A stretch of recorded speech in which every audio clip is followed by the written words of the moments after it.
आगे मत आगे आगे मत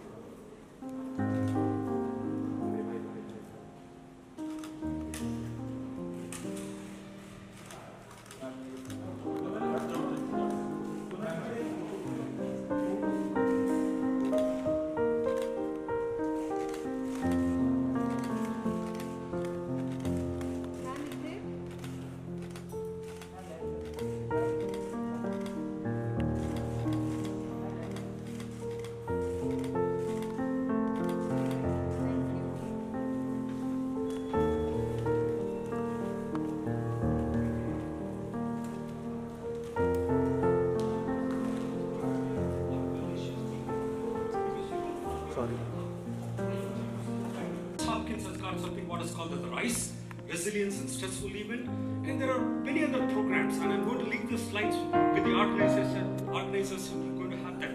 There's something what is called as For You Matter. Give you a quick snapshot. Bachelor in Sociology from Delhi University, did his Masters in Social Anthropology. Listen to is Sonali Bendre.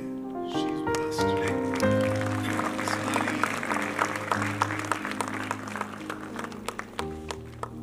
makes you still, if you look at her, you still feel like that movie Sarfarosh, and you start feeling that if only you had Jagjit Singh's voice, you wouldn't be singing that famous ghazal of Sarfarosh. So Sonali Bendre made her debut in already been generous, and he has given a very good introduction of Miss Sonali Bendre Behel. Without any further delay, I would like to please welcome her on the stage. A big round of applause, please.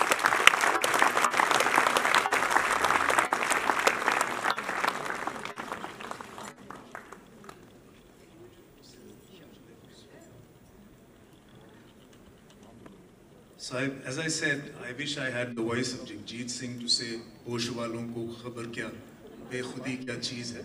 You will remember her in Sarfarosh with Amir Khan and Nasiruddin Shah. That's it. Sonali, you are an icon in the eyes of a lot of people. First, as a career woman who made theatre, films, television, somebody who has gone through this kind of a journey, to have suddenly been detected with a life-threatening situation, your career being at stake, and then emerging out of it and becoming a champion protagonist for it, obviously raises certain questions in the minds of a lot of us who are from the medical world. First of all, would it be intrusive on my part to ask you, how were you diagnosed? Where were you diagnosed? How did you get to know? Because from you, these lessons will go to a large number of people. First of all, good afternoon, everybody. It's a pleasure to be here. Dr. Patankar, Dr. Patkar, and Dr. Agarwal, they've been strong pillars in this journey of mine, and somewhere have been part of the beginning of this phase of my life, I would say, because it is a different phase. And my husband and me joke, we say BC and AC, that's before cancer and after cancer. It's like a different lifetime. Like you said, that, I don't think I'm a champion in the sense of kind of trying to, my voice is much softer than what was going on before. I'm not here, sorry about that. I can't really shout so much, but you are right about it, that we need to demand. And what happened was that I did not look at what was happening to me and did not ask too many questions as I should have. Couple of points to that. Probably it comes from the fact that as women, without knowing, in the subconscious, we are all taught Sahin Shakti bahut achhi baat hoti hai. So you're taught that, you know what, be tough, bear the pain. You have to bear a child, bear the pain. We are all being told that somewhere. So you kind of internalize that, and you're always thinking that, you know what, I can bear the pain and you can go on. And I kept telling myself that I'm putting in an 18-hour day, so obviously I'm fine, I'm not dying, but I was. And when I look back and I say, how did I do that? So then the question was that, why did I put up with this pain? What was I waiting for me to collapse? To understand what my body was trying to tell me. So it comes down to that the body was sending me signals. I was not looking at it as I should have looked at it. Half of the time we say that, yeah, but I've told my doctor, so it should be okay. But we forget doctors are human beings too, and they're looking at, especially in our country, the kind of patients they're looking at, the kind of numbers they're looking at. It's really not possible for them, you know, to blame everything on doctors and say, why did they not? I mean, how can they? It's my own body which was telling me and I did not listen to it, so why expect somebody else to? So I think we are already putting on a lot of burden where doctors are concerned. So that's where it started for me, not listening to the signals. Went in for a what would you call it, a TCRE procedure? Because these are the medical terms that I know of, and which here, this room, people will understand. But yeah, and we were suddenly, we discovered that there was something in there which was causing this whole thing all this while. And we came out of there, and then we discovered that it was not just there, it was all over. It was spreading really fast, and it had spread to a lot of areas, and basically it was the 4th stage. So I don't know how I had pulled it off till then, but that was the shocker. So Sonali, from the perspective of the diagnosis, from the perspective of the guidance that you received, do you have any reservations about the quality of care that you received here? Not at all, but I would say I did go to the US. I went to New York for my treatment. My husband was very clear about it. He said, I don't want to take any chances.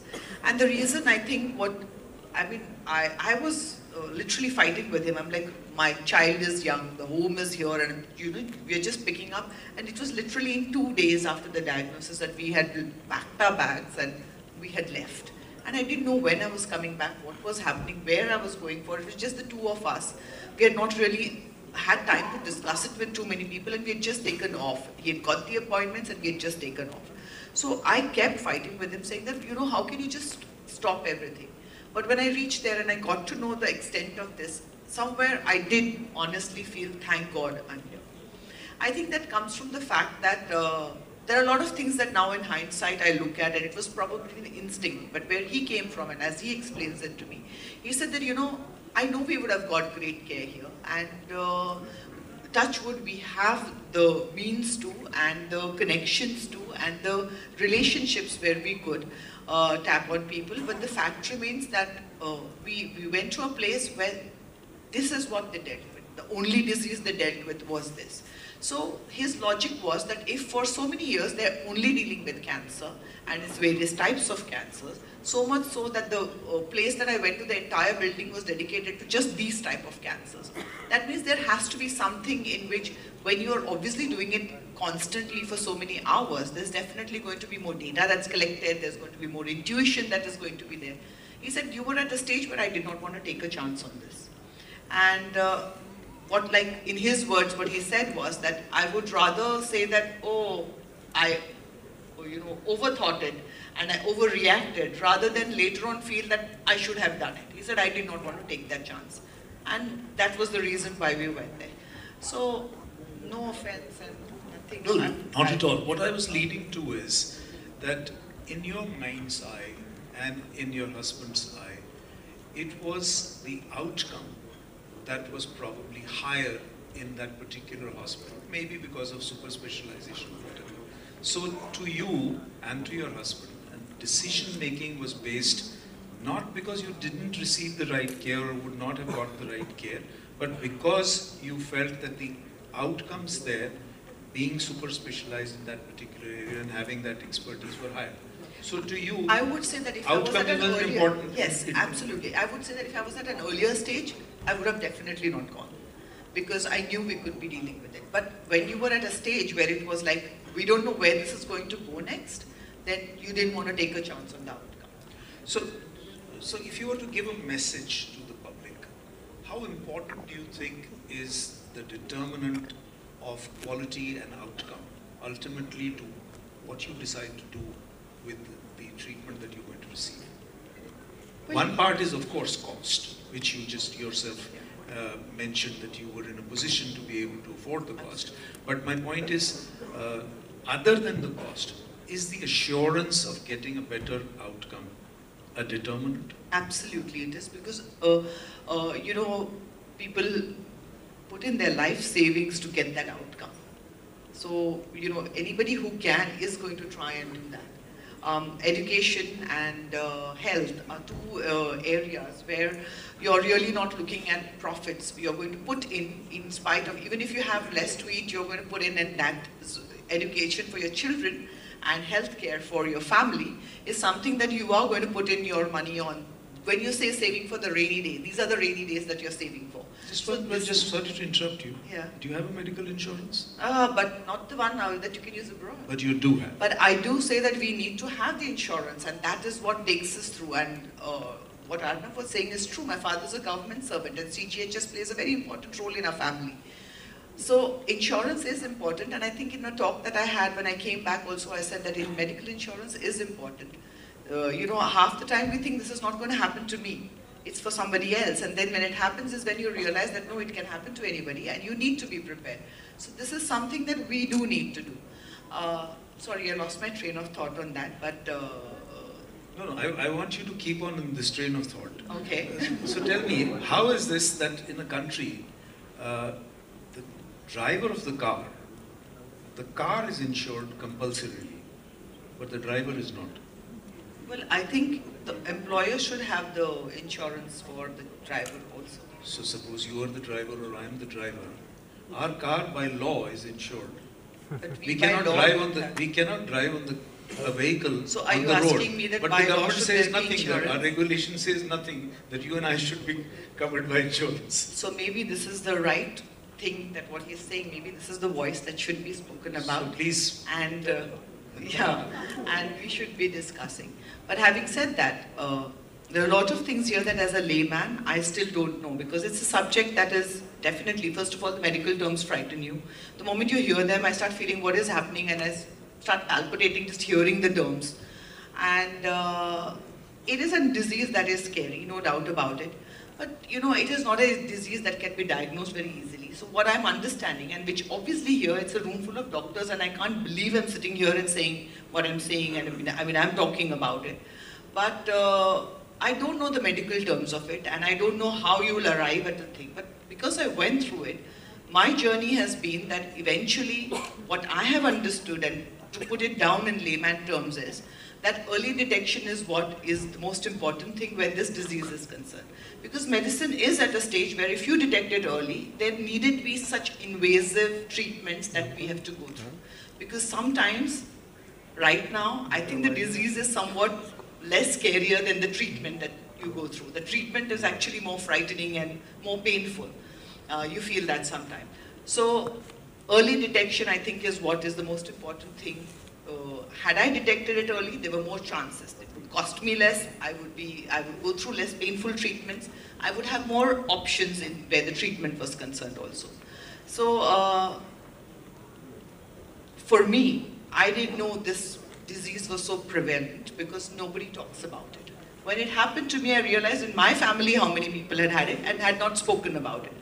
And I was like, I wish I knew. I wouldn't have thought that, oh, this is never going to happen to me. So when I put the post out on my social media, because I was doing some work, I did not want any kind of a gossip around it. And my son, you know, children are much more tech savvy. I didn't want him hearing and reading something wrong.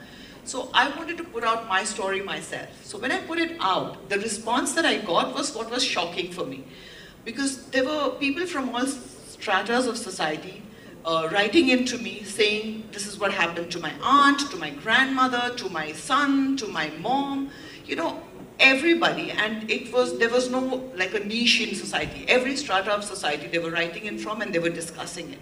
And suddenly I said, oh, but if this has been so prevalent, why had I not heard of it? And I never knew that this could happen, that it is so rampant.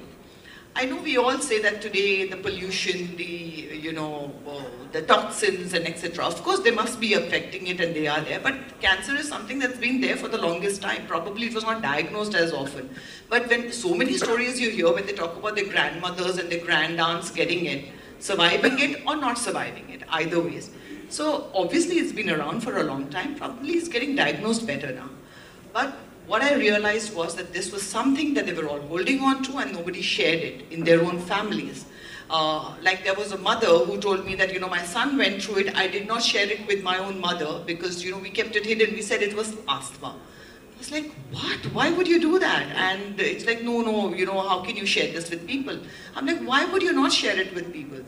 What I realized by sharing was that first I heard that I was not alone, that this was not so unique, I was not so special that only I had got cancer. Everybody gets it and anybody could get it. Secondly, everybody kept saying that how could you get it? You are so healthy, your lifestyle is so good, how could you get it? And I kept asking myself that question, that why have I got it? And then I realized it's genes, it's not something that, definitely if you have the genetic predisposition to it or whatever, your toxins and the environment and the way you lead your life will definitely affect. That will affect for any other illness also. Leading a healthy life is a basic, basic thing for any sort of disease, not just for cancer.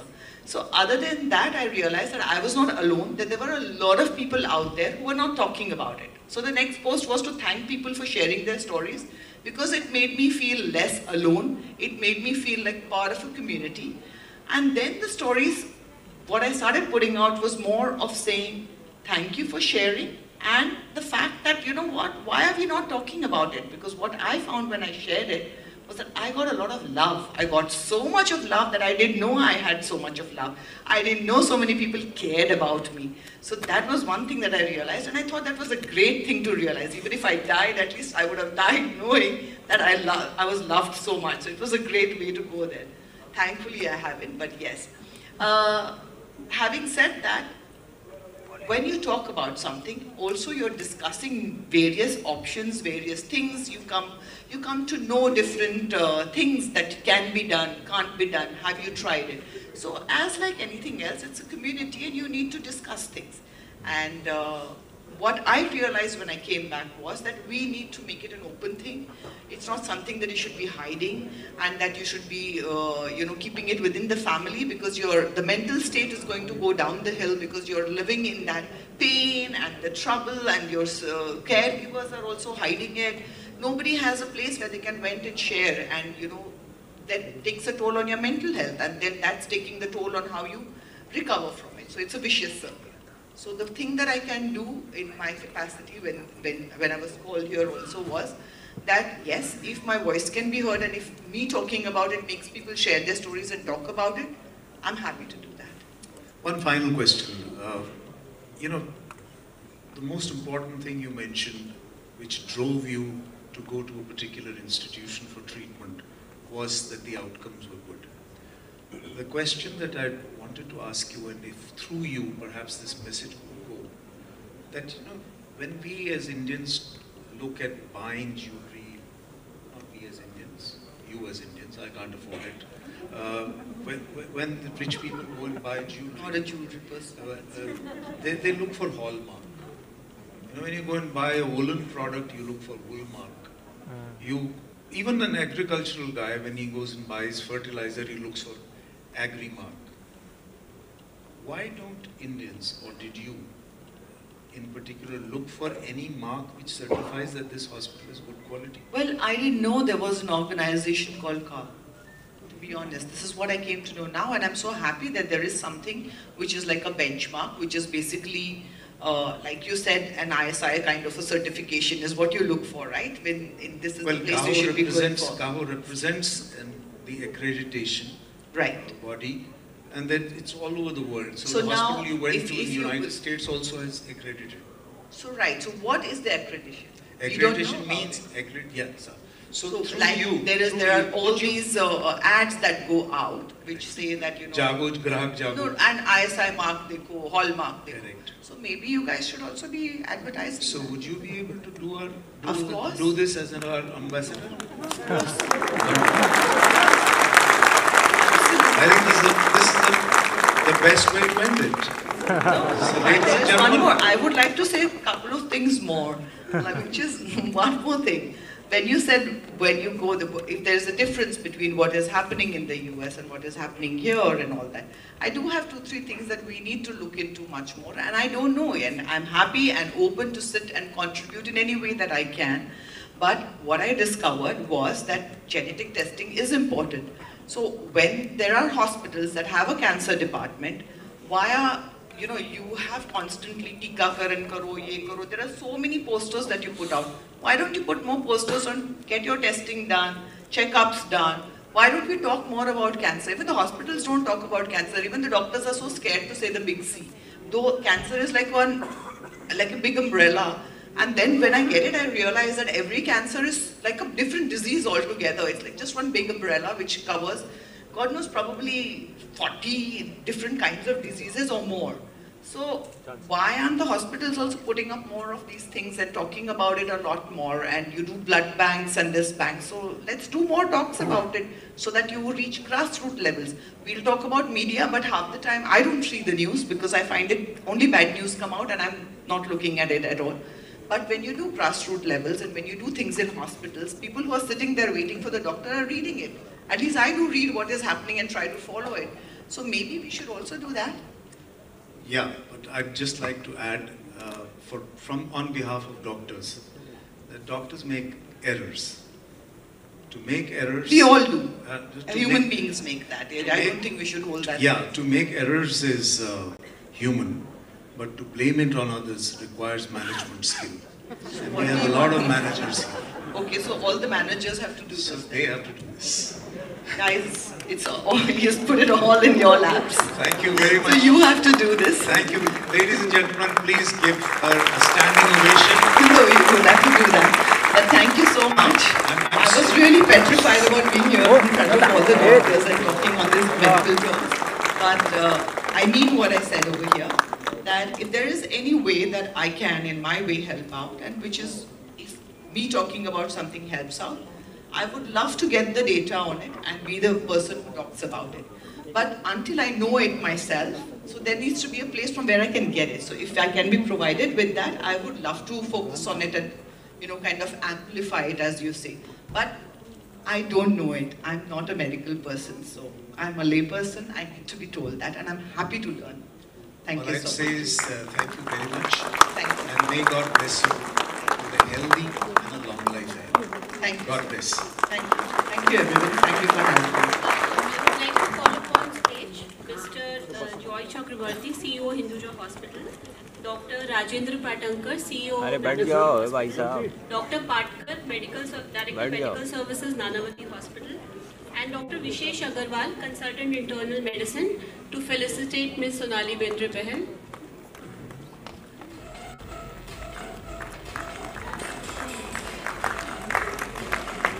Thank you so much, ma'am, for taking time out of your busy schedule.